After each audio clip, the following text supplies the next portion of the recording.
because US is a big market and the liquidity is very strong. Number two, because US investor understand the digital business. What we are doing this transaction relate to our OTT. It's the largest OTT in Indonesia today. It's the fastest growing and the largest OTT in Indonesia. So we hope we can unlock the value by doing this SPAC transaction.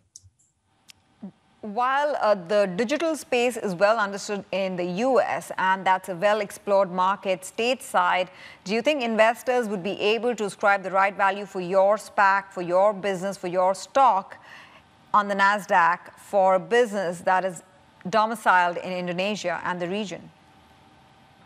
Yeah, of course, because Indonesia is a big country. We are the fourth largest in terms of the population. And the scale of the potential is very big.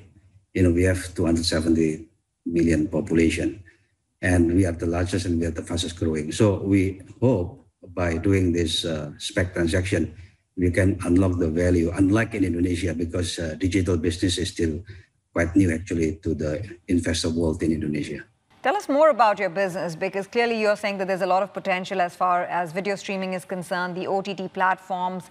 Aside of that, you have broadband services as well. What is the potential here by way of numbers on what kind of growth are you seeing in the coming years? Yes, AVN consists of basically our OTT. It's the largest in Indonesia. We are growing about 25 to 30% every year. And we are targeting to grow even higher because the penetration is still very low. In Indonesia, OTT penetration is only 2 to 3% out of 270 million people. And we are growing by 3 to 4 million additional people every year for the next 10 years, because the average age of the population is still very young. And in the broadband business, we are not number one, we are number 3, but we should catch up, because the upside is still very significant. Out of the 70 million households in Indonesia, the penetration is still only 13 to 15%. And as you know, the key success factor for any media business is content. And we are the largest content group, and we also run the largest talent management company in Indonesia.